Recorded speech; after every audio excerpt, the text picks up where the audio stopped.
Radyo Maria brings you LCSC on Air, mainstreaming Catholic lay evangelization.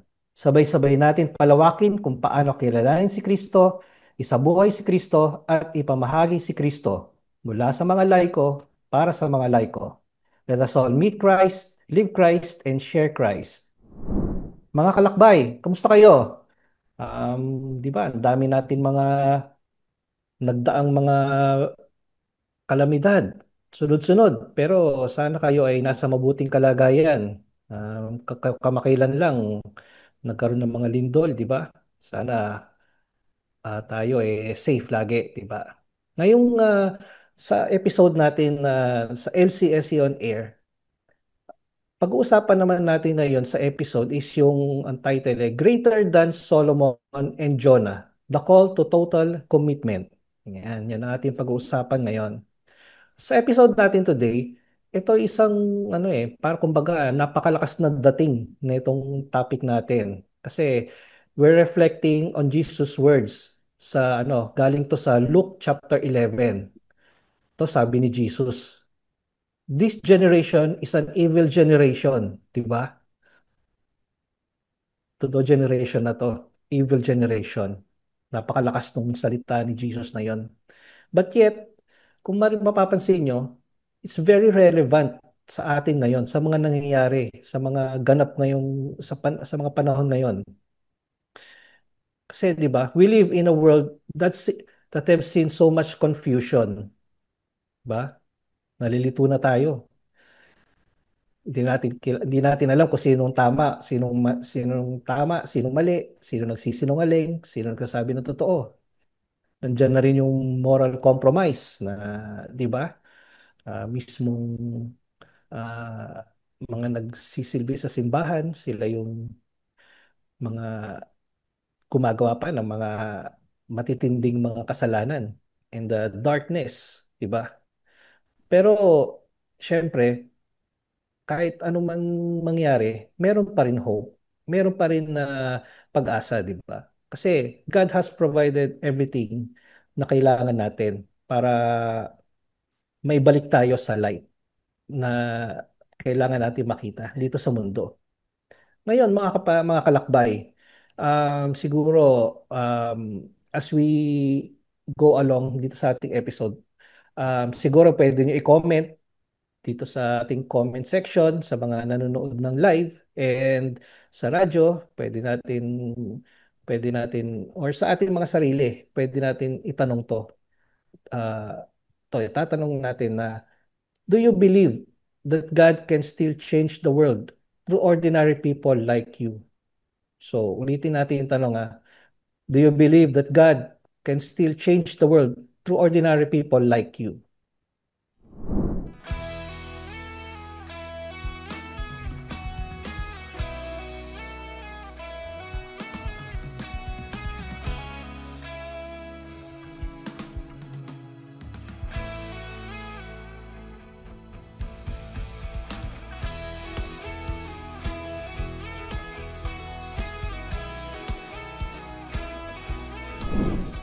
Ulit, magandang buhay mga kalakbay and welcome dito sa LCSC on Air. Ulit, ito si Brother Dennis Capulong, ang inyong host sa ating programa. And ngayong sa episode natin, i-reflect natin yung paano tayo tinawag ng Diyos, katulad ni Jonah and Solomon bago sa atin. 'Di ba? To bring truth and conversion to this generation. Meron tayong guest na tutulungan tayo para mapagnilay-nilayan ito. Itong guest natin, siya ay isang engineer. Take note, siya ay isang engineer. Pero pinili niya maging isang full-time missionary na dito sa Live Christ, Share Christ Mission. Yan. Ang assignment nga niya dito sa NCR, tsaka siya isang full-time missionary din sa isang pillar ng LCSC, which is yung Live the Word. Please welcome our guest, si Sister Ann Antonio. Ayan, magandang buhay po mga kalakbay. I am Ann Antonio. And yan, tama nga po si Kuya Dennis, no? I'm an engineer by profession, pero ang project ko po ay to live Christ, share Christ. Yeah. So, Amen. hello po sa inyong lahat na Welcome. nakikinig at nanonood sa live natin. Welcome. Welcome dito sa LCS on Air, dito sa Radyo Maria. Yan. First time mong nandito sa Radyo Maria? Yes, first time ko po kaya kinakabahan ako. Wag kang kakabahan. Wag kang kakabahan. Okay lang yan. There's always a first time for everything. Oh, wag kang kakabahan kasi ako, baka pati ako kabahan din. Pero siguro, bago tayo mag-upisa sa ating episode at para hindi tayo kabahan, siguro, let us start with the prayer muna. Let us put ourselves in the presence of our Lord. In the name of the Father, of the Son, of the Holy Spirit. Amen. Heavenly Father, as we begin our program today, we bring your presence with us. We ask for your peace, your grace, your mercy, and your perfect order into our daily tasks. We acknowledge your power over all that we will be doing, speaking, thinking, and will be deciding within these walls. We commit to use them responsibly in your honor. Give us a fresh supply of strength to do our daily tasks. May all the things that we do may bring you glory. Lord, when we are in doubt, please guide us. When we are weak, give us strength. When we are burnt out, infuse us with the light of the Holy Spirit. May all the work that we do and the way we do it bring faith, joy, and a smile to all that we come in contact with every day. Lord, we thank you for everything you have done, everything you are doing, and everything you are going to do. We thank you for the gifts you have blessed us with. In the name of Jesus, we pray with much love and thanksgiving. Amen. Mhm. Hail Mary, full of grace, the Lord Yes, is with yes. you. Blessed are you among women, and blessed is the fruit of your womb, Jesus. Holy Holy Mary, Mary, Mother of Mother of God, God, pray pray for us for us sinners, sinners, now now and and at at the the hour hour of of our our death. death. Amen. In the name of the Father, and of the Father, and the Son, Son, and of and the of the Holy Holy Spirit. Spirit. Amen. Amen. Yan, mga kalakbay, welcome sa ating episode. And hopefully, sana, Sister Anne, hindi ka na kinakabahan after our prayer. Medyo po. Effective talaga ang prayer. Ayan. Kanina, actually, tinanong ko yung mga viewers and yung mga listeners natin dito sa ating ah, episode. Tinanong ko sila, do you believe that God can still change the world through ordinary people like you? Yan. Kumbaga, naniniwala ba tayo ah, na ang ating Panginoon Diyos meron magkakaroon pa ng pagbabago dito sa ating mundo through us. Yan. Ngayon, tatanong ko sa iyo, ikaw ba, tingin mo, naniniwala ka ba na ang ating Panginoon Diyos ay magkakaroon pa rin ng pagbabago dito sa mundo through us na mga ordinary people?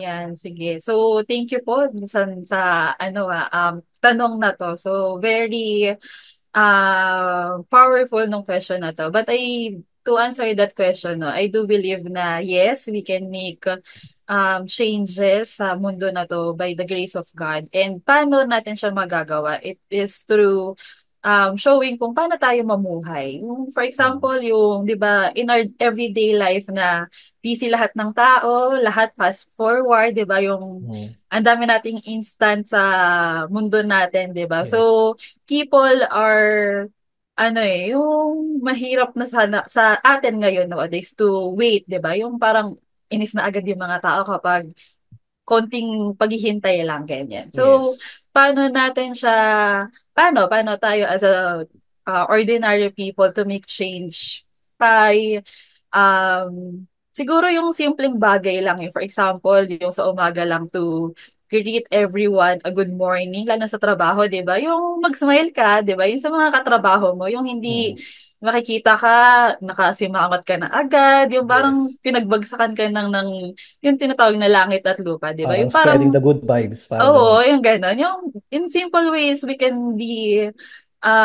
change the world eh, di ba? Parang nakikita, di ba? Nakikita na pag nakasmile ka sa pwedeng mga na-encounter mong tao, nakikita si Christ sa iyo eh. So parang di mo isipin na may problema to, may pinagdadaanan to. Yung parang, di ba? Yung blooming ka ngayon, pwede mo masabi mo ganyan kasi nga nakangiti ka eh. Pwedeng by simple ways, mababago natin yung mundo. At through us, di ba, as being instrument of God, we can be an answer para yung mundo ay mas maging mabuti. So, Mm. I guess in simple ways, we can be the answer that we hope for, di ba? Parang it all starts in us. Kung gusto nating mabago yung mundo, di ba? Yung maging imahe tayo ng Diyos sa mga taong na-encounter natin every day.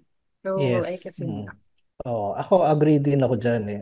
Agree din ako diyan and ako sagot ko rin dyan sa tanong na yan kung tayo bilang isang ordinaryong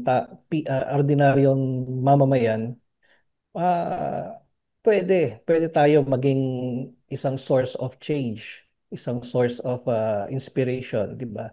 Tayo naniniwala ako diyan. Kasi gaya nga ng sabi mo in our simple way, Hmm.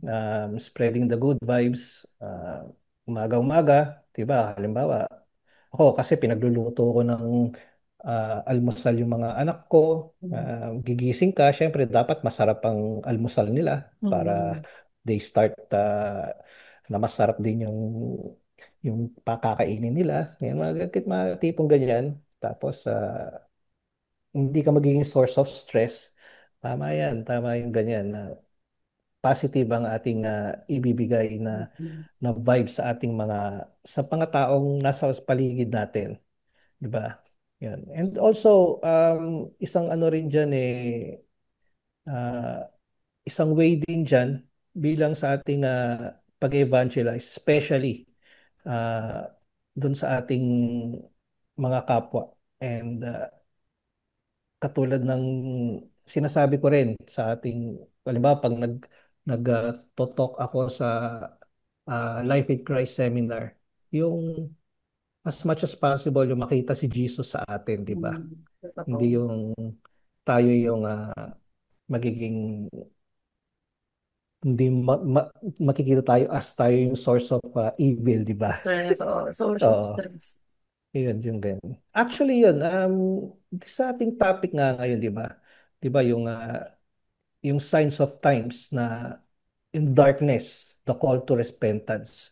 Kasi di ba, sabi ni Jesus na tinawag yung generation niya noon pa na evil. When you, kumbaga, kung i-analyze natin, kahit ngayon, nandun pa rin yung evil eh. Hindi pa rin aalis eh, di ba? Nandun pa rin.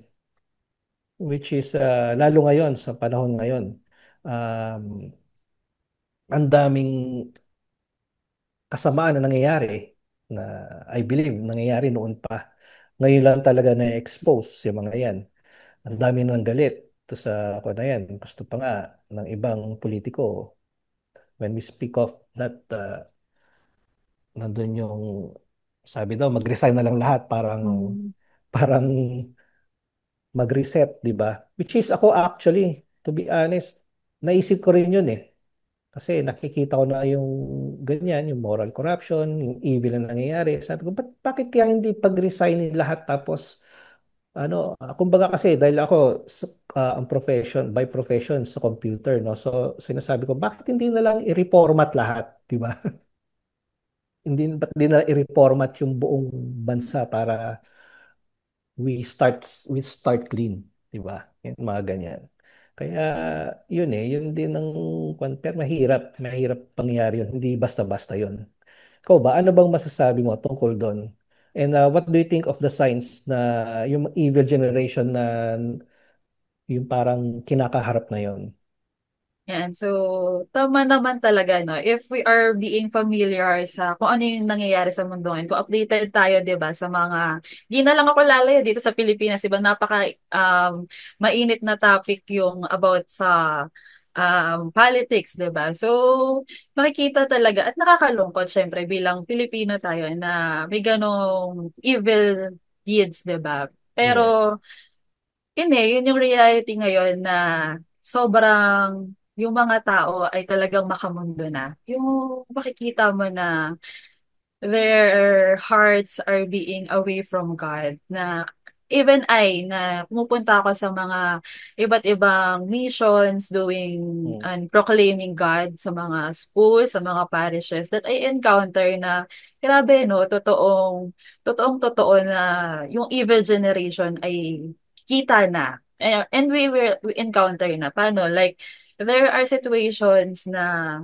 yung pamilya, hiwalay na. I mean, in separation, yung parang hindi na napapahalagahan yung importansya ng marriage. So, affected yung mga kabataan. Affected definitely sa pamilya, 'di ba? Yung affected yung mga bata mismo more than the husband and wives. And also, in our world today, pag tinitingnan din natin yung ano yung nangyayari sa mga ibang bansa, that even the medical fields are the one who are promoting abortion na Mm. totoo ba yung hindi there was a time that yung I was browsing sa social media account na there was this scenario na yung baby ay hindi fully formed. So meaning may kulang sa kanya nung na-form siya na sa sinapupunan. And the medical fields are the ones na insisting na to have abortion. Na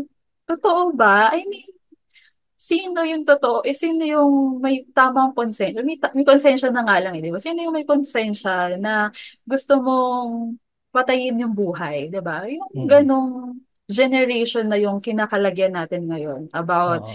the threats on the unborn, yung pamilya, di ba? Tayo na rin dito sa Pilipinas na yung sinusulong natin, 'di ba? Yung nasulong na, 'di ba, about paano dapat protektahan yung pamilya pero right now we have the RH bill, 'di ba? So things like that na totoo at totoo talaga na yung generation natin ngayon ay evil na in terms Yes. of the things that we are doing right now. So Oo nga eh. yun.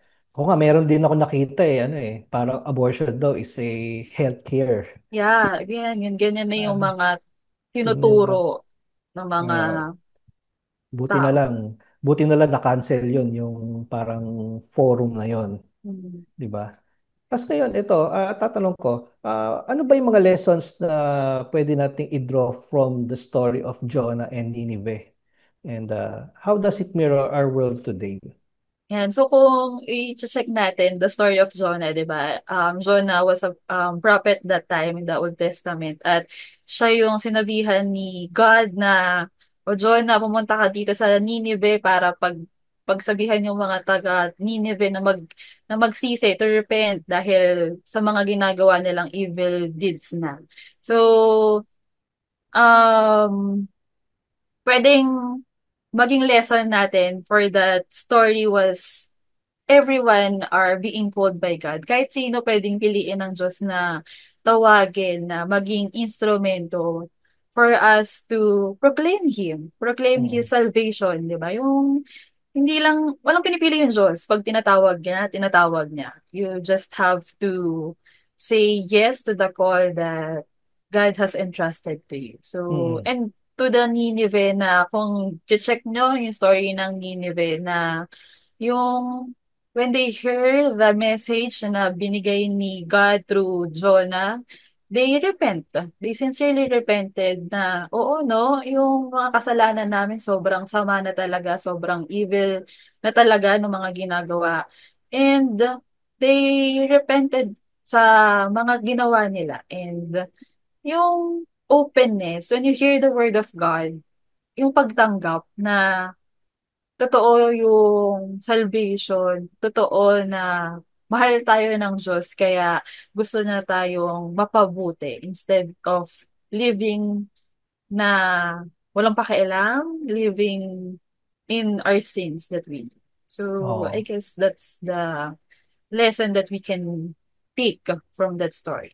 Pero di ba And, si Jonah, ano siya eh, reluctant siya eh, may hesitation siya eh, di ba? Pero mm-mm, ginamit pa rin siya. Ginamit pa rin siya ng ating Panginoon. Ngayon, ano yun? Ano yung makukuha natin doon na parang what does that say about God na paano niya pa rin tayo gamitin kahit na meron tayong reluctancy sa ating mismo or in that case sa ating mm-mm. topic kay Jonah. No, no.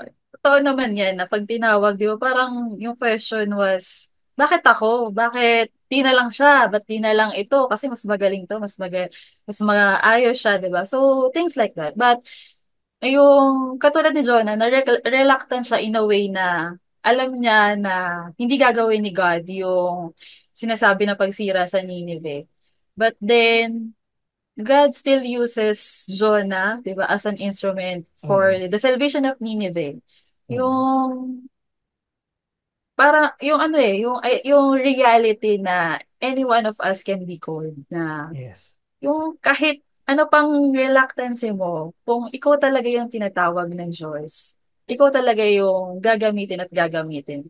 Despite Amen. our Mm, despite our hesitations na Lord, bakit ako? Di na, katulad na lang ngayon ako personally dahil um introvert, hindi ako masalitang tao. Yung parang mas okay ako na, sige, magkulong ako sa kwarto, ganyan. Pero, when I was called, I eventually realized na, totoo, no? Nung pag tinatawag ka ni God, kahit na may mga doubts ka sa sarili mo, still you were, be in the place na ma-amaze ka na, grabe, no? Kaya ko pala to. Kaya mm. ko palang gawin yung mga bagay ba? Kaya ko palang magsalita, kaya ko palang humarap sa mga tao, kumilala ng mga tao, ma-share si Kristo sa mga tao just because Yes. I said yes. Yung Yes. to let go of the hesitations, of the doubts because yung kailangan mo lang ay yung pag-oo sa Diyos and Yes. everything else will follow. I guess Yes, tama. that's also what Jonah has done na yung sumunod pa rin kahit na in the first place ayaw niya. Yung Mm, may pagsunod pa rin sa Diyos dahil true. tinawag siya. Oo, kasi totoo yun ganun. Kahit ako, um, honestly, nakwento ko na to sa mga kalakbay natin eh. Before, ganyan din ako, hindi ako, public speaking, bagsak ako. Di ko, di ko alam magsalita sa tao, sa harap ng tao. Pero hindi ko akalain, nandito tayo ngayon sa Radyo Mm. Maria. Hindi ko akalain na magiging host ako sa isang radio station, sa isang radio program. Na although naniniwala naman ako, hindi naman tayo basta-basta kasi ilalagay ng ating Panginoon Diyos kung ano man yung ginagawa natin ngayon. Mm. God will equip us. God will empower us. Naniniwala ako doon. Kasi ako noon, sa mga previous work ko, bigla-bigla akong nasasama sa mga public speaking clubs. Mm. Tapos pa nagpipresent ako sa mga clients na siyempre kailangan kong gawin yung trabaho na yun kahit na ang trabaho ko nun support engineer. Pero kailangan ko mag-present dun sa mga clients. So hindi ko alam yung pala yung mga ginagawa ko ngayon in preparation yon para ayan kapag pinoproclaim natin ang salita ng Diyos through the LCSC mission. Ayun, nakakapag-talk na ako sa Mm. harap ng tao, present ako ng LCSC ng biglaan, yung mga ganon. So, naniniwala ko, gaya na sabi mo nga, umuo ka lang, God will Mm. provide and God will empower you, di ba? Doon, hindi naniniwala ako doon. Totoo, Yun, totoo. kaya nga. Pero di ba, Sister Anne, something greater is here. The power and responsibility of the new evangelization. Yan. Ang tanong dyan is, di ba sabi nga ni Jesus there is something greater than Solomon and Jonah here. Ang laki, mabigat na salita yun. Mm. What makes our time and mission greater than theirs? Yan. Sige. Tama naman, no? Yung mabigat talaga yung sinabi na there's something greater than Jonah and na In our situation right now, 'di ba, yung mas grabe yung tawag sa atin to evangelize, to do mission, to share Christ sa lahat ng tao. Kasi that time kung babalikan mo, kung babasahin mo talaga yung Bible natin, 'di ba? Yung si Jonah, si Solomon, ano lang sila eh, focus, I mean, malaki naman na talaga yung mundo dati, pero mas greater yung mundo na kinabibilangan natin ngayon. Yung parang iba't ibang senaryo na yung na-encounter natin ngayon. And mas greater yung call kasi um, kaya na nating ma-proclaim si God. Pwedeng, di ba dati byland lang eh. Ngayon, may ano tayo eh, means tayo to share Christ. Pwedeng pumunta tayo sa ibang bansa, di ba? Yung, dahil may means na tayo ng pwedeng mag-travel, di ba? All around the world, di ba? Kaya merong mga iba't ibang missionaries tayo na pinoproclaim si Christ sa iba't ibang parte ng mundo, di ba? And Mm. also, through the means of the internet, di ba? Itong social media na blessed tayo dahil malaki yung tawag, pero may means din para mas magampanan natin yung tawag na yun to evangelize through this. Itong, di ba, meron tayong LCSC on air na Mm. kung pwede naman personal na lang, pero dahil mabuti ang Diyos at pinoprovide niya ang kailangan natin sa pag-evangelize at pagpapakilala sa Kanya, that we can use the internet, di ba? Yung parang in a Mm. snap, pwede mo nang makita yung mga teachings natin sa Catholic Church, makapag-research ka na, 'di ba? So, things like that. And also the social media na iba't ibang platforms showing ano ba yung katuruan ng simbahan. Mm. Kaya mas greater yung situation natin right now, but mas greater din yung sources natin to really evangelize, to really um, everyone to meet Christ, 'di ba? To live Christ and to share Christ. Yes, oo, tama. Tama. Totoo dyan. Kasi ako rin, siguro, nung unang panahon, kasi nini-imagine ko eh, nung nag-evangelize sila Paul, sila Saint Paul, yung mga naunang Mm. mga disipulo nun, sila nung pumupunta sila nun sa Italy, sa Mm. Lebanon, sa iba-ibang mga lugar, by ano lang, by, Lakad lang, oo, naglalakad 'di lang. ba? Ini-imagine ko, kumbaga, ako nagta-travel ako, pupunta ako sa Zambales ng nakasasakyan. It would take around 4 hours na nakasasakyan. Mm. What more kung lakad pa, 'di ba? Baka Eh sila, country to country, lakad or sumasakay ng mga galleon ships noong mga panahon na yun. Ang tagal, di ba? Eh ngayon, mm. gaya nga nasabi mo, totoo. At an instant, nandun ka na.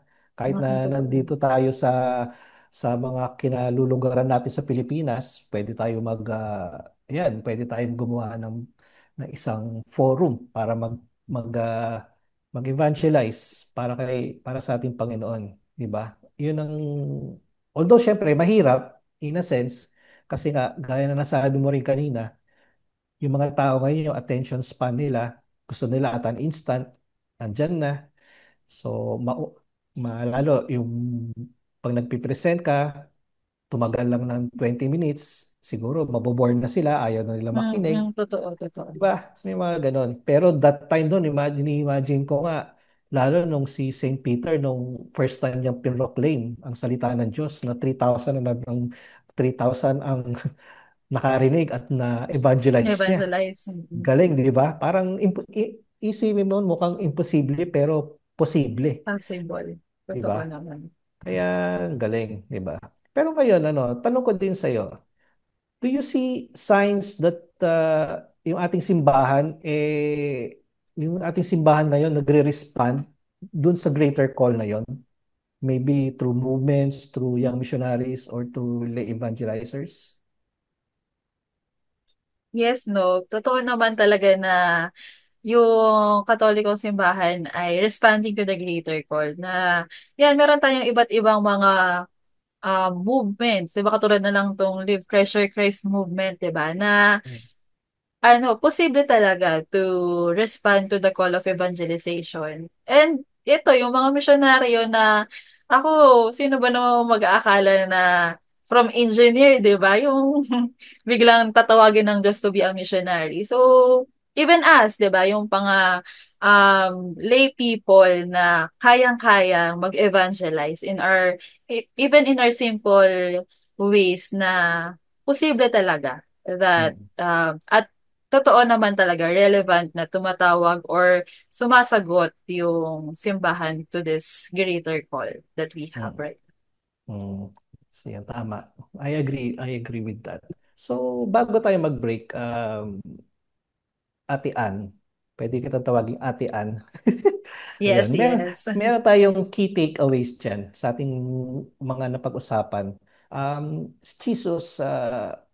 Jesus, the mission reached its fullness, di ba? And now, through us, the church continues it sa atin, through us, sa pamagitan sa atin. With the Holy Spirit guiding us, we're not just repeating Jonah's call for repentance. We're living out Christ's mission for transformation, 'di ba? And 'yun, totoo nga 'yun. And ang ating Panginoon Diyos, He calls us and He empowers us, 'di ba? Mga kalakbay, magbe-break muna tayo and pakinggan natin to mga kanta ng ating mga missionaries na mga sariling compose nila. Magbabalik po ang LCSC on Air dito sa Radyo Maria, bringing Christ into your home.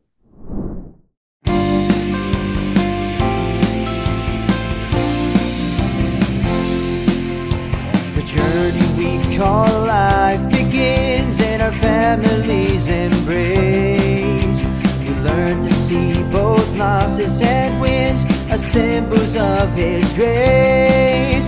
The family He bless us with is part of His grand plan. We learn to pray and to forgive like Father, Spirit, Son. God has called us to His plan, to love, to live, to grow as one. Father, mother, daughter, son. He calls us each and every one. Life springs forth from true love and blossoms in the rain. A love that grows, a love that heals despite the hurts and pains. When families all learn to share in the spirit of His love, we all become one with Him, our Father from above. God has called us to His plan, to love, to live, to grow as one. Father, mother, daughter, son. He calls us each and every one. Hand in hand we come together. In our hearts we have one prayer, to grow in faith and hope and love. Always blessed by God above. God has called us to His plan, to love, to live, to grow as one. Father, mother, daughter, son. He calls us each and every one. He calls us each and every one. Nagbabalik po ang LCSC on Air dito sa Radyo Maria, bringing Christ into your home.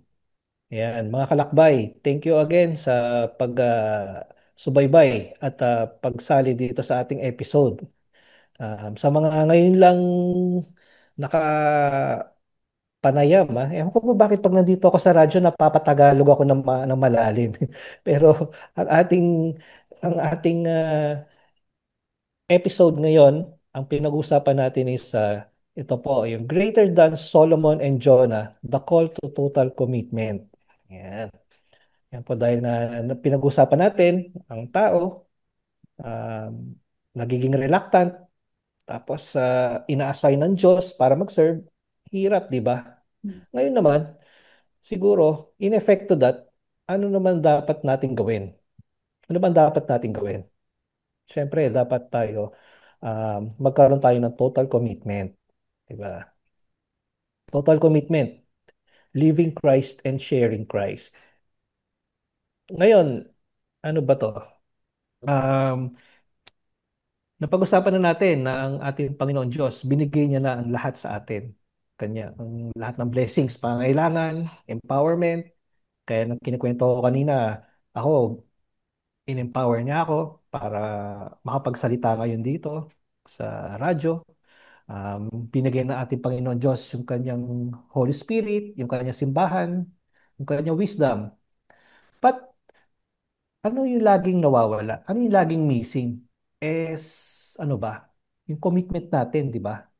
Ngayon, tanong natin, what does that look like for a Catholic today?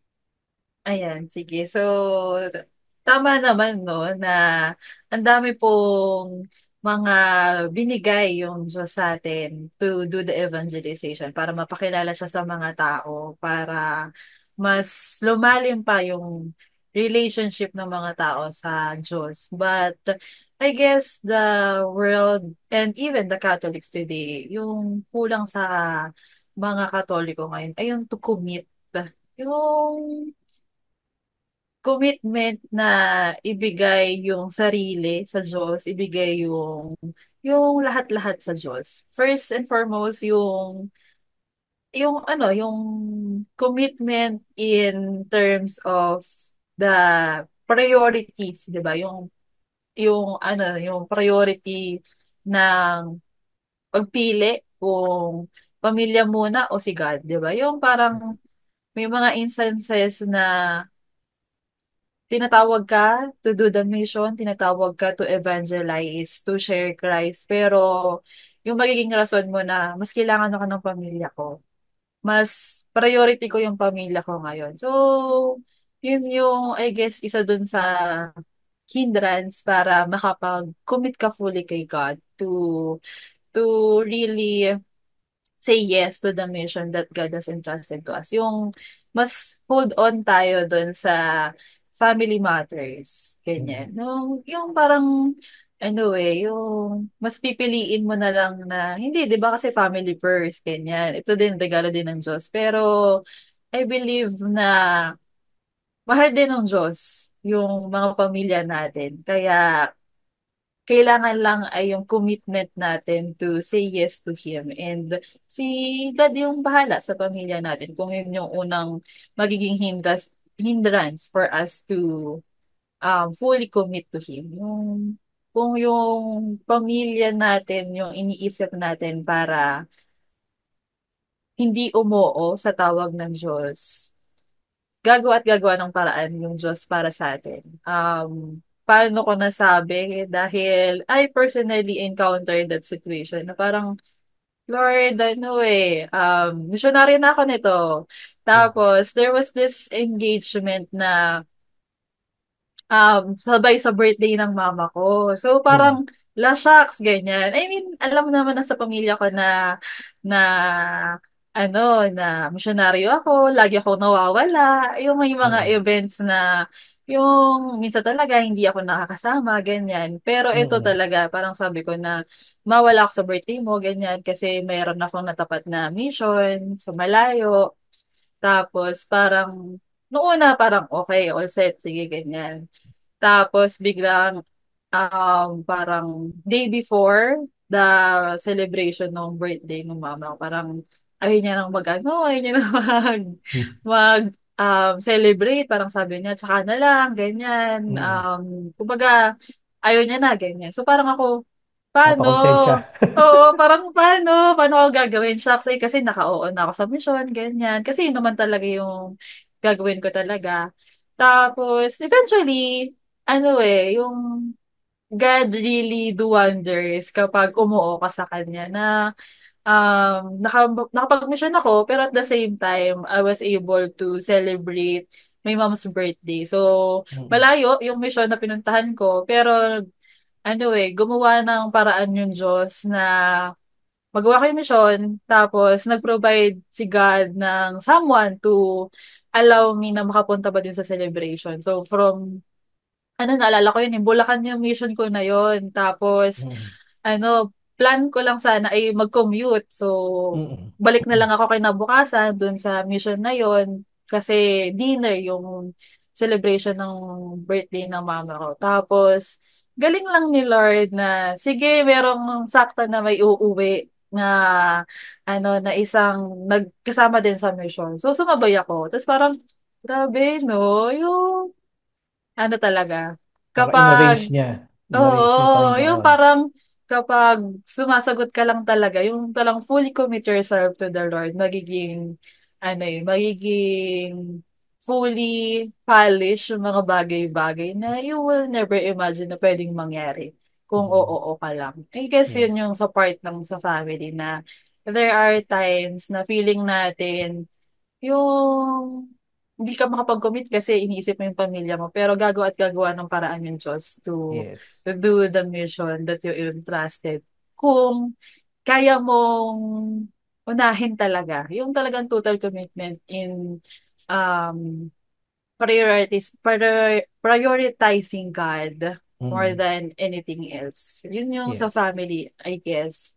Second thing, I think na what hinders us to really commit ourselves sa tawag ng Diyos ay yung possessions that we have.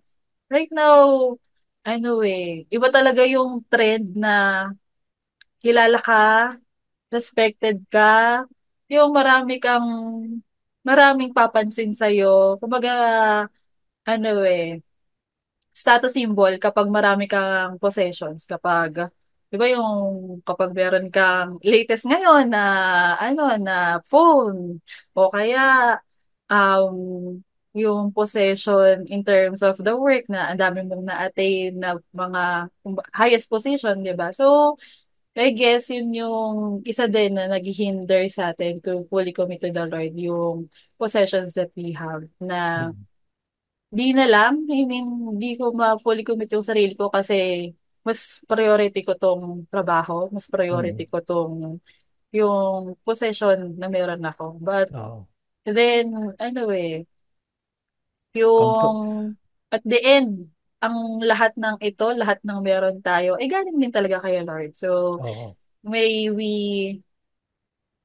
always remember na hindi natin makukuha yung mga possessions na yon kung anong meron tayo kung hindi rin dahil sa grasya ng Diyos. So, might as Yes. well yung to really go back, yung magbigay, kumbaga ibigay yung nararapat sa kung sino yung source nung meron tayo at this very moment. Yes, oo. And I think the last one is yung isa sa mga hindrance sa atin to fully commit to Christ and sharing Him to other people is takot tayo.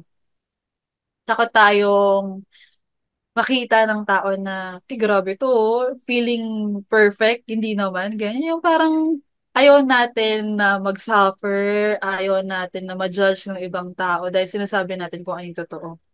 Yung ayaw natin mag-commit kasi ayaw nating mag-endure dun sa suffering na kasama dun sa oo-ohan natin. Na Mm, yung totoo yung sinasabi natin, totoo yung pinoproclaim natin, pero nahihiya tayo, natatakot tayo sa kung ano yung sasabihin ng ibang tao. Yun yung isa sa, I think, yung hindrance talaga to really commit to the Lord na mag-hold back sa atin. Kasi mm, yun yung iniisip na natin, ano yung may experience natin kapag nag-commit commit tayo sa pag-share kay Christ sa ibang tao.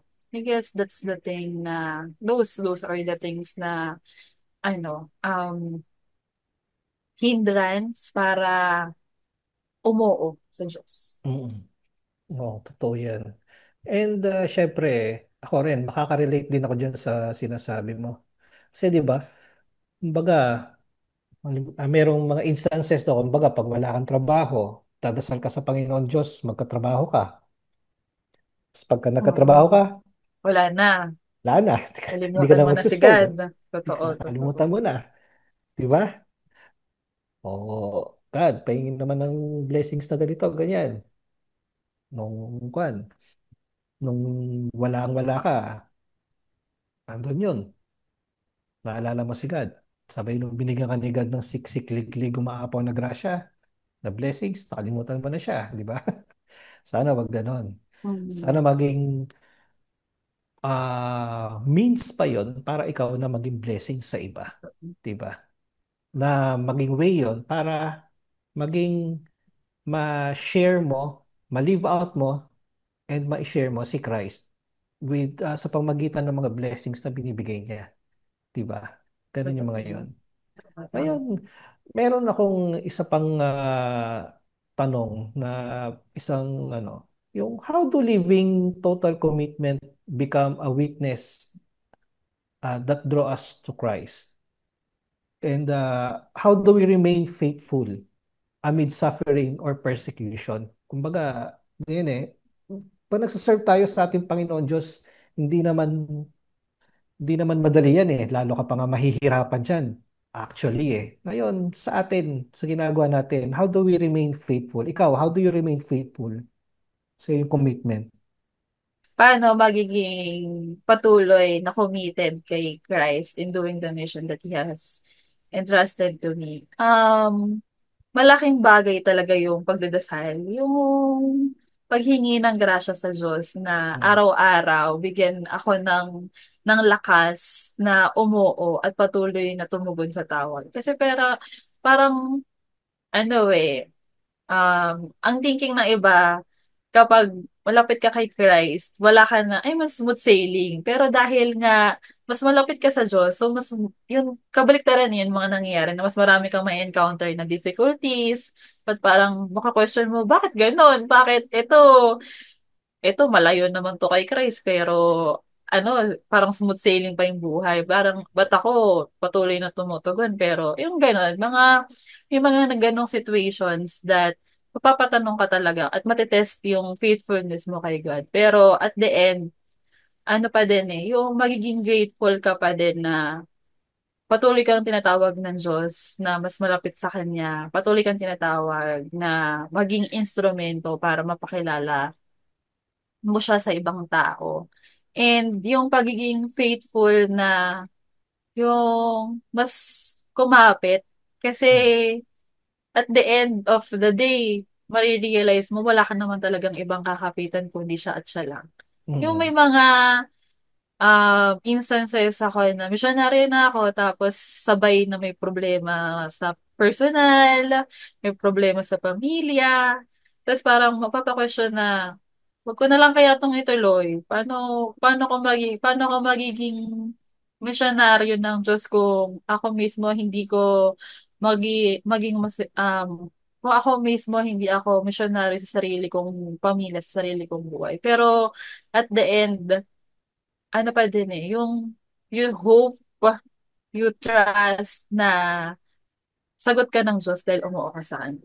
Mm. Sagot ka ng Diyos kahit na may mga times na di mo maintindihan kung bakit mo kailangan gawin yung mga bagay-bagay. You just have to remain faithful na may maganda siyang plano.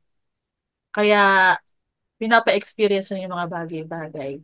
May maganda siyang nakalaan na plano hindi lang sa akin pero sa pamilya ko.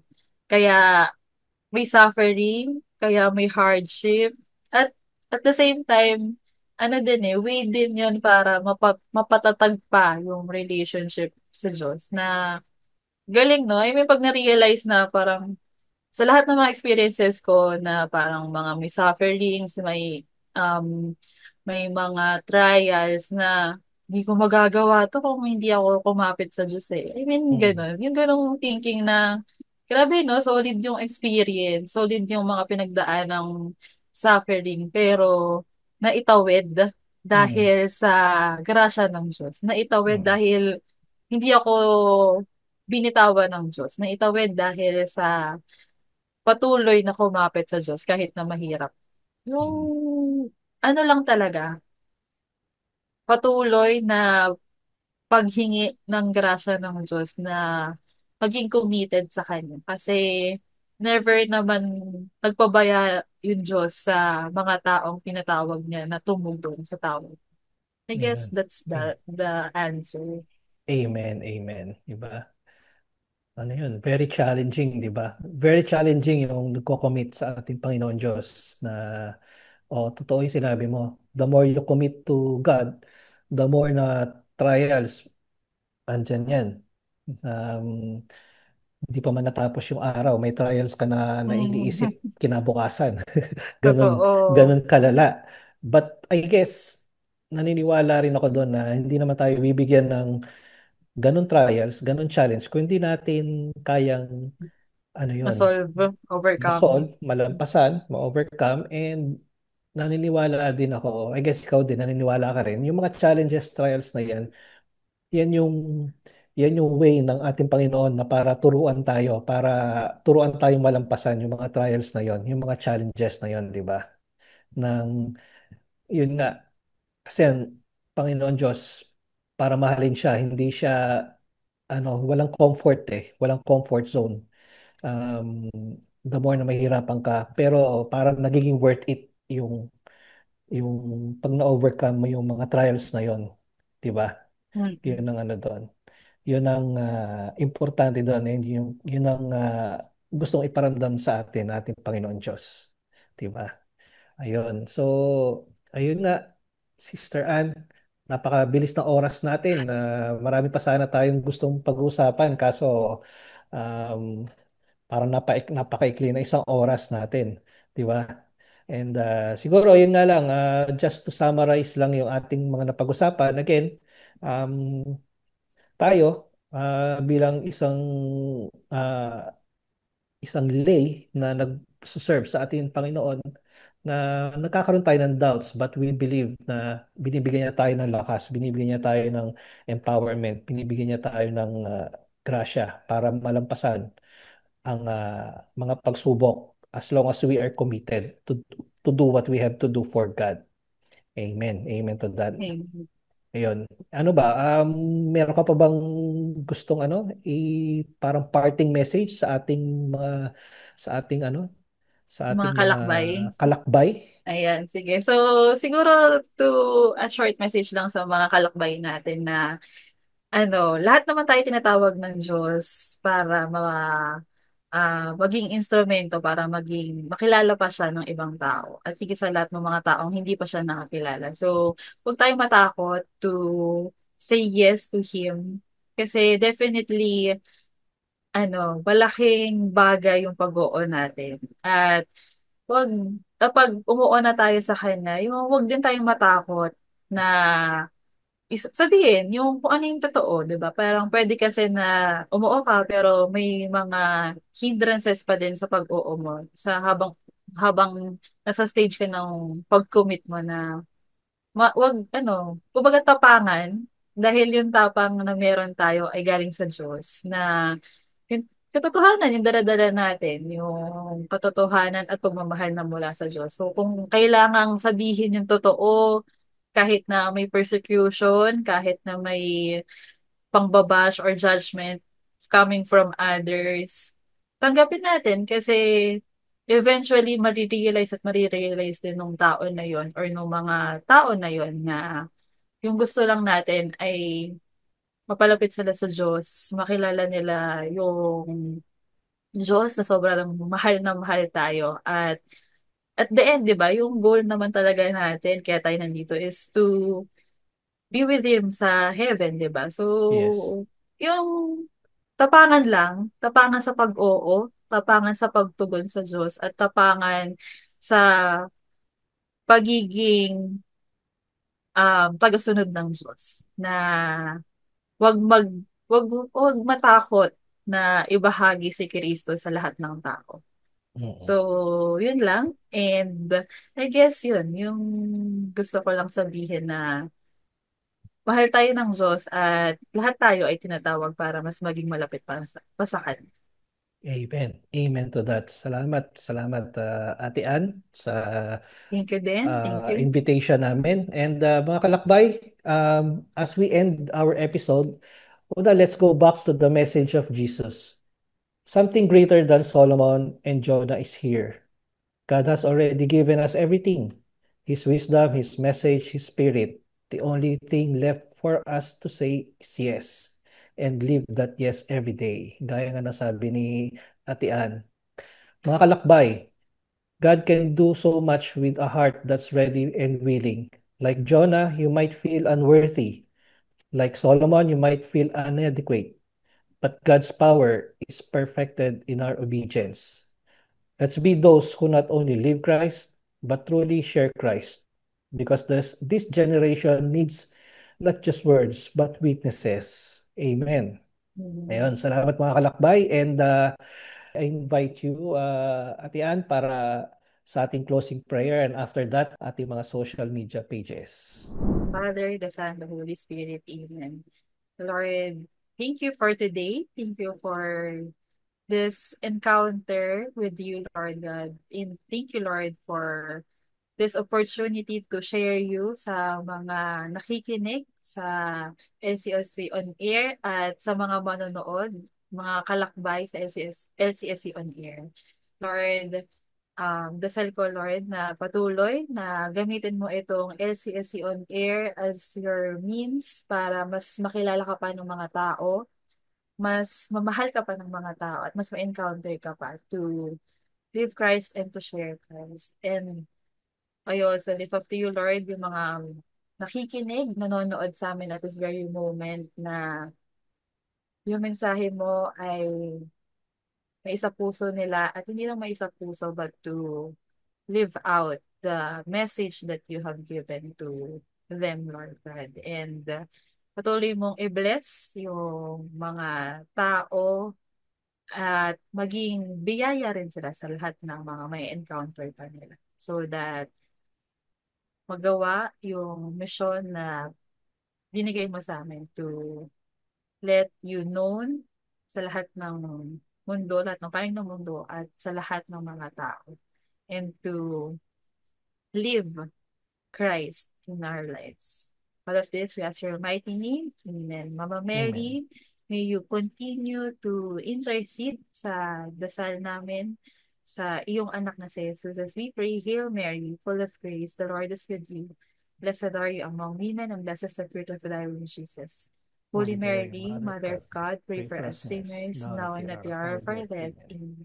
In the Father, the Son, the Holy Spirit. Amen. And thank Thank you you. so much po.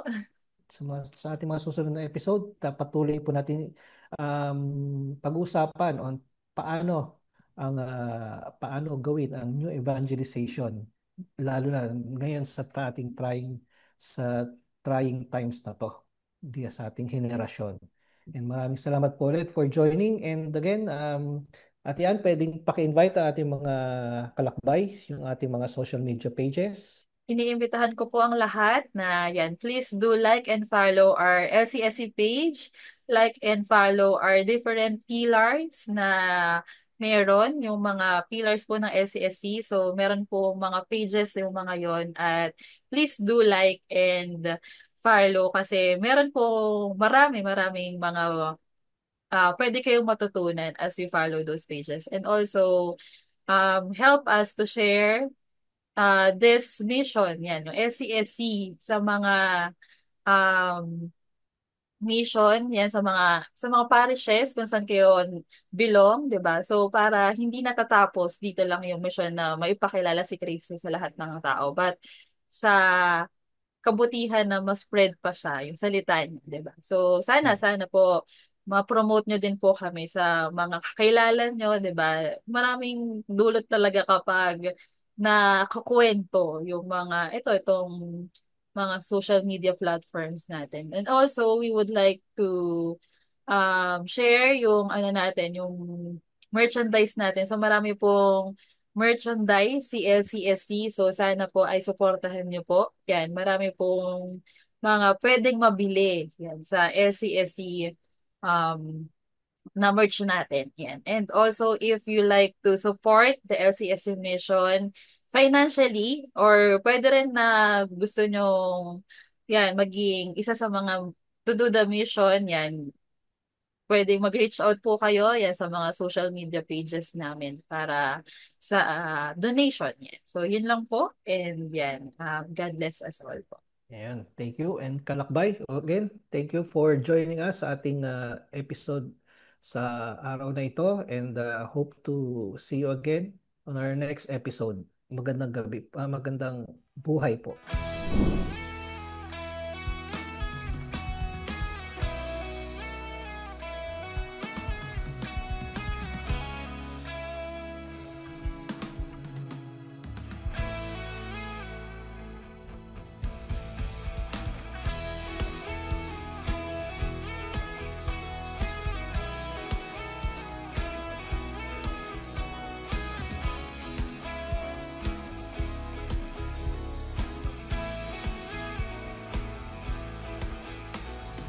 Lord, in my wandering, you never forsake me.